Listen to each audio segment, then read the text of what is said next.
Spectrum Health, Michigan State University, and researchers from several hospitals along the medical mile teamed up to conduct a new study focused on COVID-19 and the different responses patients had to the disease.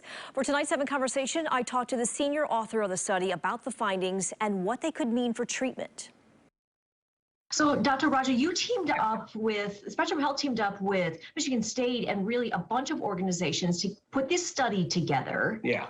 And it determined that there were really 2 main groups of COVID patients. Can you describe what those groups are? Yeah, so what we found in this study was there's 2 main groups of COVID patients, right? One group was a group of patients whose immune system was kind of depressed and not really able to fight the infection and kind of laying themselves open for other infections from bacteria, for example. And the other group had this exaggerated response to COVID-19 or to the SARS-CoV virus, right? So this group, the immune system was completely up and fired up.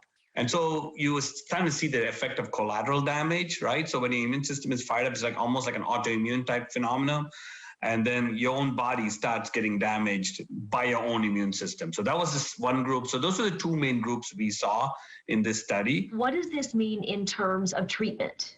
Yeah, great question. And I think that's where why this kind of study is important, right? So if we as physicians knew early on that one group of patients were going to respond in one particular way, then we can adjust our treatment to that group, right? So the group that has that immune system all jacked up and were super sick, that's a group you want to kind of cool that down. So you could use drugs like steroids.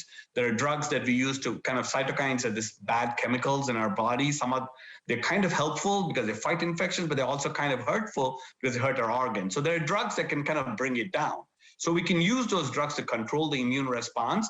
And the group that has infections and the immune response is already kind of muted, and those patients that have a poor immune response to COVID, you can help by doing things to just attack COVID directly, the virus directly, but avoiding things that will bring their immune system even further down, right? Avoid steroids, avoid different drugs that would bring the immune system and make them even more susceptible to other infections. So if we knew that on day 1 or day 2, then we can adjust the way we treat them. And that's kind of where this study, I think, has got its highest benefit, is that no, we don't do this currently, right? This is purely research.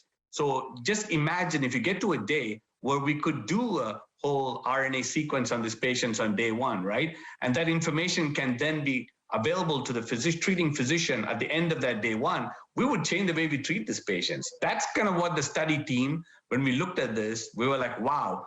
And as an ICU doctor, right, so I'm a pediatric ICU doctor, I look at it and say, wow, if only I'd known, I may not do the things that we do for some of these patients, right?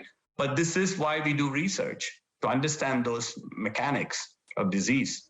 It really points to that individualized treatment, not just for COVID, but in the future as well. Exactly.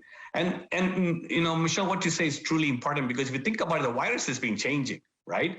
The virus is mutated. There are different types of virus. We have the Delta variant. Now we have the Omicron variant, and we have the Omicron subvariant. So the virus continues to evolve in different ways and continues different problems. But our patient's response to most of these viruses still is also varied. But it's within those 2 situations, right? You have 2 groups, the groups that don't do well because the immune system is hyper, and the groups that don't do well because the immune system is suppressed. So if we could focus more on the patient's response and less so much on the virus, it changes the way we look at these patients and treat them in the future. That's kind of where we were going with this study. And there were so many important people that were part of this study. This is truly a medical mile study.